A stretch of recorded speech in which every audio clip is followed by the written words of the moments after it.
looking for when I applied for the Business Leadership Academy. I knew that I was signing myself up for something I didn't necessarily believe in, teaching leadership.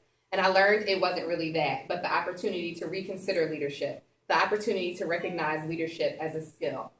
And I've always taken my skills and talents for granted because my entire life I've been told that I'm smart. Smart was distinctive, smart got me good grades, smart got me degrees, yet smart was boring, smart was all right, but I don't know where skill and talent fit into being smart. I want to be skilled and talented and smart. Smart is conventional and too broad in a world increasingly focused on specialization. What does one do with smarts? I have to make smart a talent. I have to be smart and identify my talents. I have to be smart and recognize my skills. I have to be smart and bold and share my talents and skills with others. I have to fully utilize my gifts.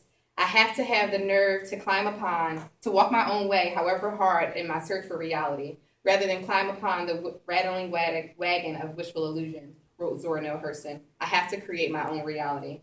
So I ask, what wishful illusions are you clinging to? Are you clinging to something that appears safe, risk-free, conventional, or reasonable? Is there room for growth there? Is there room for new challenges? In my search for reality, my first step was to become someone who dares to pursue a different path. Two roads diverged in yellow wood, and sorry I could not travel both. And be one traveler, long I stood, and looked down one as far as I could to where it bent in the undergrowth. Honestly, I'm not particularly sorry to choose a path most may not, and I definitely don't want to travel two of those. While conventional and safe, I believe the road most travel is unfulfilling. I know what's going to happen there. I crave adventure. I feared that road my first time working an 8-hour shift in high school. I explained to my mom then that there was not enough time in the day to give someone else 8 hours of mine. And in a cubicle? My vision of professional life was limited because, of course, everyone who had a job worked in a cubicle, although at that time I was working in a supermarket. But in essence, my 16-year-old self had clairvoyance. I knew then that later I would not be happy giving a substantial portion of my day to someone else, or an organization where I felt undervalued, or even a cause I might not believe in, or operations I do not agree with. And I believe that on everyone's professional trajectory, there will be a turning point where you have to ask yourself those questions and consider how your personal and professional intersect. I have had to make some hard yet natural choices. I've leaned into my sense of adventure, and I'm coaching myself through a fear of failure. I'm transitioning and reflecting and learning me, and I'm simply trying to identify where I fit into this big world. I hope you still feel small when you stand beside the ocean. Whenever one door closes, I hope one door opens. Promise me that you'll give faith a fighting chance, and when you get the chance to sit it out or dance, I hope you dance. And I sure do love to dance, like the bees.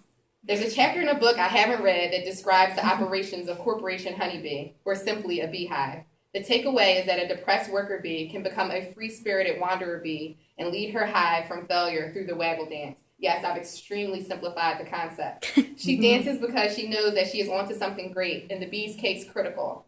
And she knows it cannot be ignored. The hive needs the pollen and nectar to survive and grow. With her waggle dance, she shows the hive the possibilities, and they follow.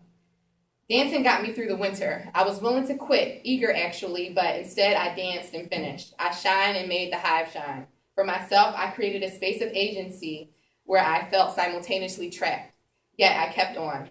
From January through May, I spent my Saturdays coordinating a workshop that challenged middle school girls to develop an act that addressed a problem in their community. Regardless of the happenings of my normal work week, each Saturday morning I rose energized to see these young women soar. When you see people soaring by while you're standing on the cliff of life, have you ever considered that that person has identified their gift? The only way you soar is you got to jump. You got to take that gift that's packed away on your back and pull the cord, says Steve Harvey. So I jumped and resigned from my job the day I got back from vacation. While it may seem dramatic, this has been something that's been on my heart and previously made me ill and been considered for over a year when I look back on all my copious notes from job applications from last spring. There were opportunities for me to apply things I've learned about myself and my communications with others from the DISC profile. I could turn down my dominance to accommodate someone who was more compliant, aka passive aggressive, but why? I was being pushed to the edge when I was ready to jump. Thank you. And you're welcome to all the things in my office that are no longer my own. It was not before I was most certain of one of the scariest things I had to do that I realized that I have all the things that I already need to get me through it. If you haven't guessed, I left my job without another one in queue.